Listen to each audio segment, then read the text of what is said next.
For years, people who have wanted a high-paying job, not because it's fun, but it gives you resources to sustain yourself and your family. While a job you love cannot do the same and can only be a little passion.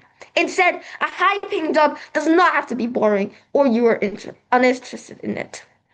Now moving on to the strategy. A high-paying job value varies in different regions in the world, while a job you love is a job you like. For the sake of clarity, in this debate, a job you love cannot be a high-paying job, but a high-paying job can be something you like a little bit, but not a total passion. Else things would get out of hand. So we assume the job that you love would be a job with average or low salary compared to the high-paying job.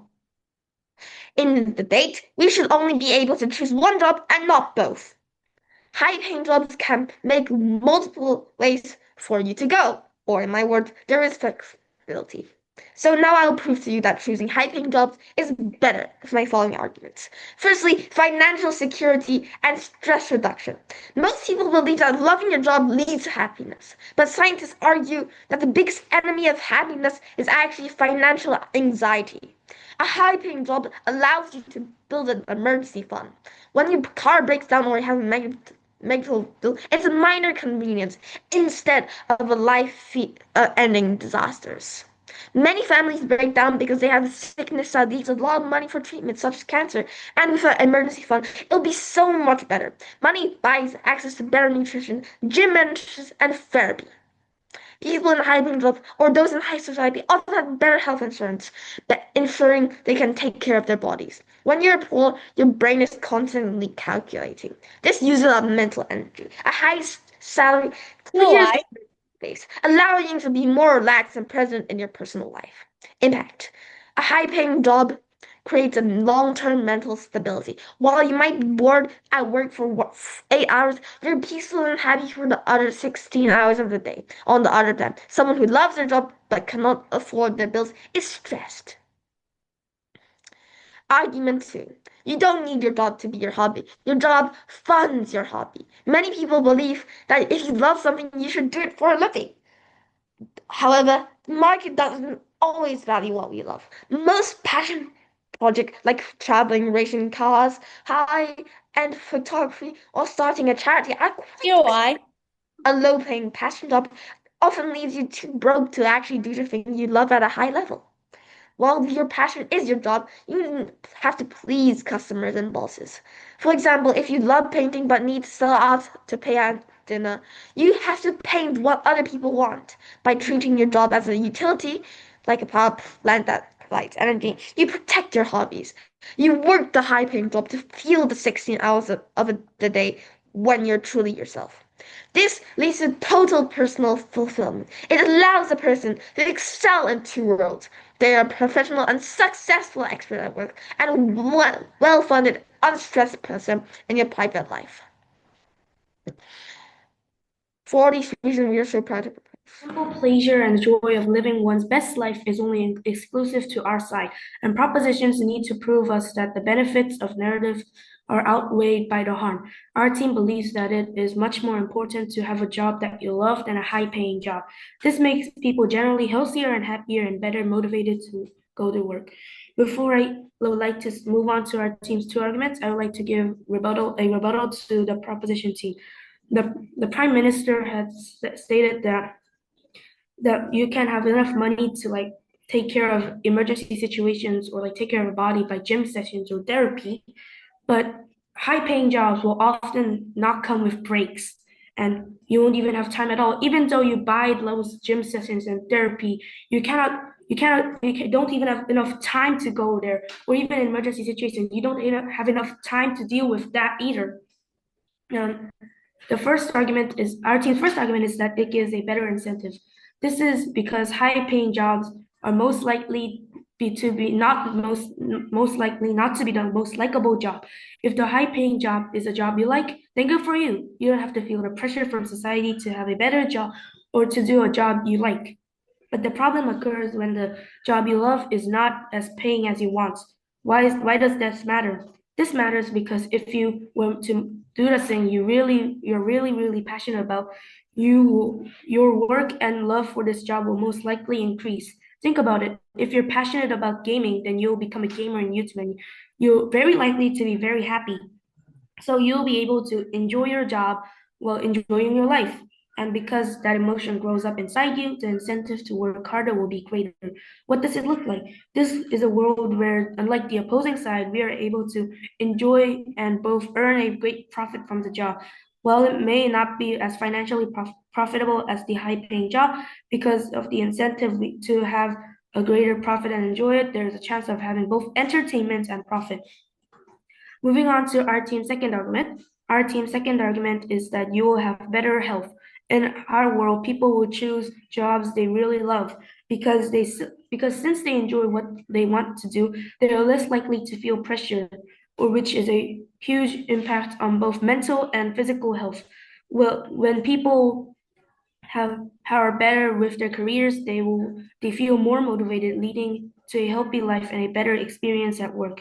In the other side, the propositions world, people would mainly pursue a high-paying jobs. While we agree that these jobs can provide financial security, we must ask, is it really worth the cost? High-paying jobs often come with pressure and like constant deadlines you need to meet, which can lead to stress and anxiety. This stress doesn't affect mental health, but it also harms our physical health over time. While it is not all of it's not all of them. Most of these jobs require long hours sitting at a desk, staring at your computer screen with very few breaks, which is obviously bad for your health, your eyesight, and like your general physical health. For those reasons, I have successfully rebutted to the Prime Minister, and I have stated our team's two arguments, and I am proud to oppose. Thank you.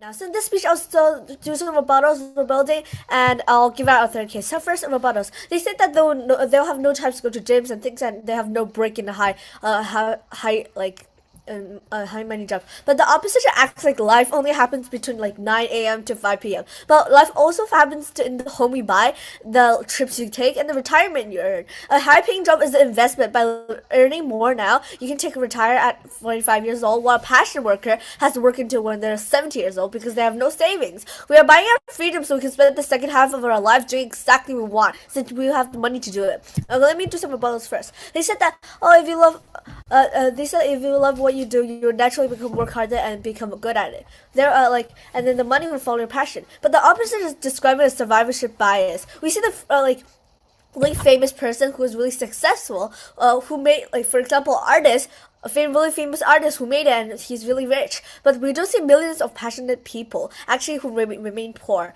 Hope is actually a financial strategy, not. In contrast, high-paying fields like medicine, law, or technology have like a floor. And even though you're average at your job, you're still guaranteed of a high quality of life. We should choose the path of the high probability of success, not the one that actually requires a miracle. The opposition also said that loving a job means less pressure, but the opposite is actually true. If you don't care about your job, a mistake is just a mistake. But if your job is passion and your identity, every criticism is like a personal attack. You're like, am I actually suitable for this? Do I even like this job? This creates a massive emotional burden we can never truly switch off because your self-worth is tied to your work. Let me give out our third case. Better resources for your family and yourself. Let me give you a warrant. So have a paying job creates like 6 steps cycle of happiness and money. First, a high paying job means that you have more money, right? More money means that you have better life. Better life means that you can do things you like. Do things you like, it means that you can have happiness. Have happiness means that you can do things better. And if you can do things better, it means that you can do better in job. So when you get the money, you and your family get more flexibility to do things because you have extra money to spend for better life. When you have extra money and extra money, you'll be happy. Extra money and extra time, you'll be happy. Your goal is to get more freedom for the future. You'll be working harder to get for your future, which makes you get more money again. High incomes make you pay for tutoring, private tutoring, better school districts, and higher education without crushing weight of student loans. This creates social mobility for children, giving them actually a head start in life. So impact. You can choose what to do later, including earning money to do your hobby, and cross apply our last argument, which is this argument, which means more freedom. You and your family can have better life, which more money to live, to eat, and wear. Choosing a high-paying job is an investment in the next generation and your kids. By sacrificing a fun job today by getting a high-paying job, you're breaking the cycle of poverty or struggle. You're providing your family a privilege, not in a bad way, but in the way like you give them health and education to pursue their dreams later. Your high salary buys safety and opportunity, which are far more valuable than your own personal happiness at the office. You get to pursue your dreams, and your next generation gets to pursue your dreams too. Let me give an example. Parent A works in a job they love as a local artist or makes really less money. When the children shows a talent in science or aircraft, parent A cannot afford expensive summer camp or specialized equipment the children need. Parent B works in a high-paying job in a court, like a lawsuit or something. They don't like the paperwork and they don't really like the job, but they easily pay for the child's science camp, the best laptop, and eventually the university tuition, like the tutors. And parent B used their boring job to build a dream life for their child. And the boring job actually gives more pay, and they can fulfill their dream too because they have the money to fulfill their dream. And the other side, they don't have the money to fulfill their dream, which is bad for both the next generation, and themselves. So we are so proud to propose. Thank you. Okay, moving right on to the rebuttals. First, the DPM and the PM talked about having financial anxiety and talked about reputation and how people think only about money and how money is how you think about other people's reputation. Yeah, but if you have a job you love, then you can work hard on it because you have an incentive and you can just earn profit. And if that's not enough, but then if you do not join a community, a certain group, or a job you love, you can either get FOMO, fear of missing out, or a greater pain than financial anxiety. On social media, we see hundreds and thousands of people having a great, amazing life. Audiences believe that this is all possible for them because they are financially superior, but this is not the case. People just assume they're happy because they're wealthy, but that's not the case because they're doing something they love. They're posting on social media, they're trying to show people how happy they are, how they are living without, even though they don't have a lot of profit as YouTube, that as there are other more high-paying jobs than YouTube, being a YouTuber, but they're still showing that you can be happy even without having a high-paying job, even though you aren't famous or etc. But people who watch this, people who watch this in this current status quo just assume that being wealthy is just the same as being happy, but that's not true. And the other side is also believing in that. They need a mechanism for why happiness equals to money. They're only explaining how happiness can only equal, yes. Do you agree that there will be financial anxiety because of survivorship bias? The thing is that if you have a job and if that job does have a salary, you still do get some profit. And if you work hard enough, you will get even more profit because obviously if you want to work hard because it's the thing you love. Moving on. The PM said that the profit earned by the high paying job funds for your hobby. But if you just have a hobby as a job, there's no need to pay for the hobby because it already is a job, right? If you want to get an average salary, earn money, and do what you want, just do whatever you like and just do the hobby so then you get money and both what you want to do. And also and the DPM also said that people will be able to have a better life later in their life. But the thing is that what is a better life? Doing what you want or having loads of money but not having the health or time to use it? Obviously, doing what you want is the thing that will make you happy. And our side is the side that presents a world with a chance like this. Moving on. The last and final argument of the opposition side is that this dominant narrative often pushes individuals to make poor life choices. Why is this so? Individuals tend to overestimate their own abilities, level of dedication, and even passion for their craft. Lots of professions require specific skills and slash or talents that an individual might not possess. There are also other key factors like financial stability, and people do not consider when making decisions under this narrative. Most people simply ignore their circumstances due to having an overly positive outlook on the potential results, which end up as disappointments for most. What does this look like? This looks like teenagers believing they're going to become rich right out of high school and not attending college, or internet blog writers believing they could just write the next New York Times bestseller. These lofty ambitions are often out of place, and the real level of competition cannot be assessed by most individuals. Simply use this narrative to justify their actions without completely thinking through about whether they would be okay with failure or how they would recoup if their parents don't fully really pan out. Why does this matter? This matters because most people do not want to be stuck behind a desk, crunching numbers or attend boring meetings day long, but they fail to realize that all work, regardless of whether in an office setting or in a studio, requires hours of dedication and hard work. The only difference between the two options is the relative financial security that some jobs provide over others. When individuals make poor choices, they are often put into a financial crunch which is hard to recover from. Other than the obvious, o- other other than that, other than those disadvantages, there are disadvantages of doing a high paying job. One can also simply can go to depression, lose interest in what they once loved, and lose general motivation to live, which is obviously bad for your health, right? Connected to all of our arguments. Thank you for listening. In this third speaker's in my third speech, I will first rebut and then I will point out two main clashes and tell you why we win. So first, rebutting. Their second speaker said, and also their first speaker said that the love and if you do your passion things, you could enjoy your life and job and also working hard. But we said that you don't know what's the people who aren't famous. Do you really know what they are doing and what they just if they aren't famous, what will they be in their life? You don't really know. You just assume that they choose their job and then even though they aren't famous, they also can be happy. No, just our second speaker said that the if you choose your the job you love and then you don't have the success that you think you will get, you will be more stressed than high paying jobs and you need to work hard. So this is why that uh, choosing the job you love will be more bad if you think that the high paying job will also be felt and maybe to work so hard to get it. And You know second, what? for their second speaker, they said that we assume that happy is equals to the wealthy is equals to happy. So let me tell you why.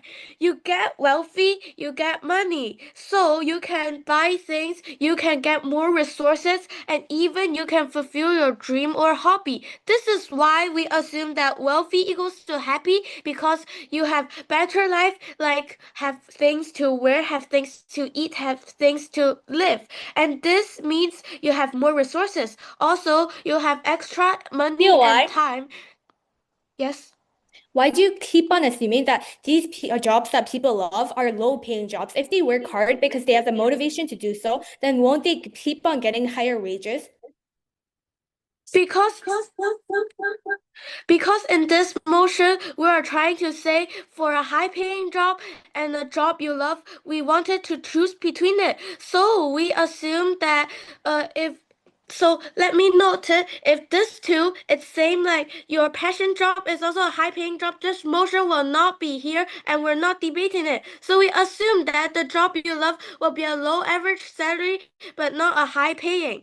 And you also said that the job you love, you will work hard and you will enjoy your life. How? You have stressed that me and my second and the pro side second are second speaker just said, and also you have a low income and also you don't have your other financial support to maybe a medical or even some surgery. You need the money backup. So if you choose the job you love first, you have very stressful and anxiety if you fail.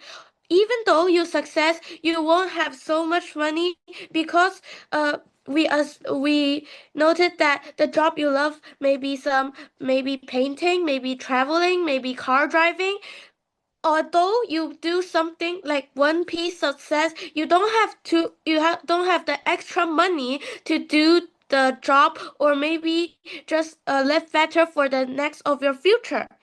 And for the main clashes, I would say that is love job working hard true And is high paying job true that you have better life? We're always rebutting and rebuting of this.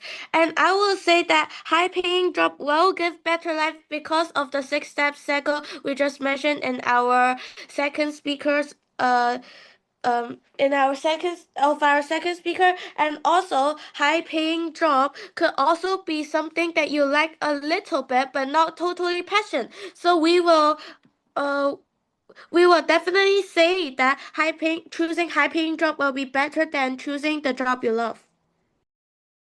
Okay, Josh, let me ask you right off the bat, what is the reason you earn money? It's to have the freedom to do what you want and to live a comfortable life, right? This is what both sides agree on. This is their whole logic of their case. This is the whole foundation of the proposition side. But Josh, if you're already doing a job that you love, something that excites you and gives you purpose, then that goal has already been achieved on our side. The proposition side assumes that a high-paying job is always better despite what you give up for that position. But we believe that money is a tool that helps you in life, not the end goal. People do not want to live because of money. People are not machines designed to maximize income. Humans actually care about happiness and want their life to be fulfilled. So proud to oppose. Two things in my speech today. First, rebuttals to the opposing team. Secondly, two clashes. They talk about how our side will not be able to achieve the financial costs that come along with life, such as health insurance, and they keep on claiming that the jobs people love will not be high paying and just be this extremely low paying jobs. But first of all, this is not true at all, because if a person does something that they actually love, then there is a very high chance that in the long term they will work very hard, and because of their effort and love for this job, they are much more likely to succeed, gain recognition, and eventually earn higher pay than people who just work for the money. The DPM also said straight away that life is not just from 9 a.m. to 5 p.m. Okay, so let's agree with this. And this furthermore proves our point, because high-paying jobs often have constant stress and pressure. You cannot just leave your brain or mind behind at work, and there's this constant worry at the back of your mind about work. High-paying jobs, no thank you, often have pressure along with this, and therefore this leads to people not being able to fully enjoy their vacation. This leads to people not being able to take vacations a lot because they need to be constantly in their job. Is this better than constantly having the ability to do something you love 24/7, while vacations are only a short-term happiness? A job is something that lasts forever and something that sticks with you forever, and therefore we believe that this is more important than just a short-term happiness. The PM also talked about how the things you love can just be a hobby, but the thing is that many meaningful and successful careers start exactly as hobbies once people choose to invest that time and effort into them. Because just because something begins as enjoyment does not mean that it lacks value or potential as profession. And the proposition side is dismissing what people love the most as merely a side thing. Also, we get that the worker is not most likely not be able to do both jobs. But the thing is that if we keep emphasizing that your hobby isn't always low paying, because if you look at you will work hard and you can get more profit, but they're not charitable. They ignore this. So moving on to the whip said that the no money from jobs they love will equal to constant stress. Okay, let's assume that this is true, but at the same time, these people also get happiness from the jobs they like. So first clash then on money versus motivation. So proposition claims that high-paying jobs are better because they provide security and like this financial stability. Opposition, we respond to this that this ignores motivation, because people who do not enjoy their jobs are more likely to burn out, perform poorly, etc., etc. In contrast, people who love what they do are more motivated, improve faster, and they stay committed long term, which often leads to stability and success anyways. So even on their own metric of outcomes, money without motivation would be weaker, and that is why we take this clash home. Second clash then on how passion can be achieved. Straight away proposition argues that things that people love should remain hobbies because they do not pay well. But in reality, many careers and fields like art, sports, technology, and etc. began as hobbies before becoming professions. When people invest the time and effort into what they love, when people fight for what they love, passion eventually becomes skill, and skill becomes value. And this is why, and proposition assumes passion stays this unproductive career, while we explain how this passion is exactly what turns their love into sustainable careers, and that is why we take this debate home. Thank you. Okay, let's be charitable and take them at their best. They keep thinking that people doing their passionate job will not work hard, but will not work hard. And even though they will work hard, they think that their job will earn only a low salary and they will not be happy at the end of the day. But even you, judge, you can't deny that you are doing this judging in the debate because you don't want high paying, you're most likely doing it for your own experience and love for debate. And when you work hard, there's no job where you can't get a promotion or higher salary or wage at the end of the day. Also, if everyone chooses jobs for only money, we lose teachers, creators, innovators, and people who care deeply about what they do. Opposition protects a balanced society where people are encouraged to contribute meaningfully, not just paychecks. On their main claim that high paying jobs are always better, government assumes money automatically equals a better life, but we show that money is a tool, not the end goal. People want money to be comfortable and happy, but if a job makes you unhappy, stressed, or burned out, or having less time to spend with your family, then higher pay does not actually deliver what government promises. Our side explains why your job already achieves the purpose of money. We already said multiple times of this, but the opposition side never responded to this. Okay. Then, on the idea that jobs people love are just hobbies or low pay, this was never proven. Opposition clearly shows that passion leads to effort, effort leads to skill, and skill can lead to success. Many real careers start from passion, and the government never explains why these paths are invalid or inferior to the so-called perfect routes that they're making to have a high paying job. High paying jobs, judge, remember this, high paying jobs do not guarantee happiness. It can also guarantee more stress on not getting maybe a promotion or maybe having more wages at the end of the day. Thank you for listening. What is better life?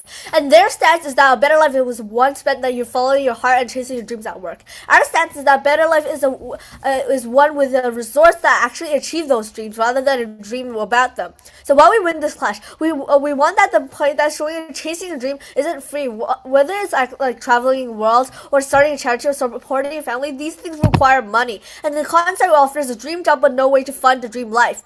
So second, we expose opposition reliance on survivorship bias. They point to the one like the lucky person succeed in their passion job, but ignore that 1,000 people who chase their dreams and follow their dreams and end up in debt and misery. We win because our motto is 100%, not just lucky 1%. Okay, number three, we point out even dream ones come with annoying bosses and deadlines. The difference is in hour you're paid significantly for the annoyance, and there will you suffer from the same deadlines but remain in the state of financial fragility.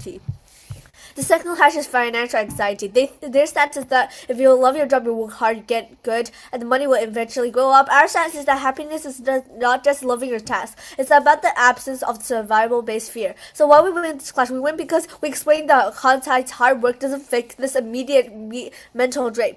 If you love your job, even you love your job today, you can't be present in your life if you're terrified of a medical bill tomorrow or a car crash tomorrow. We gave an example of how money handles disasters like cancer or car accidents. The concept assumes life will always go perfectly. We win by showing that a high salary turns into life-ending disasters and a minor inconvenience. We argue for stability, they argue for hope. And the opposition is describing a survivor's bias the whole time. And a dream job still has deadlines, annoying workers, and long hours. The difference is at the end of the hard week, the high-paid person get a large paycheck for the show of it, while the passion worker only have to stress and an empty bank account. And cross the power and clay setup. You have to choose one, not both. That's why we're so proud to propose. Thank you, Judge, and thank you, opponents.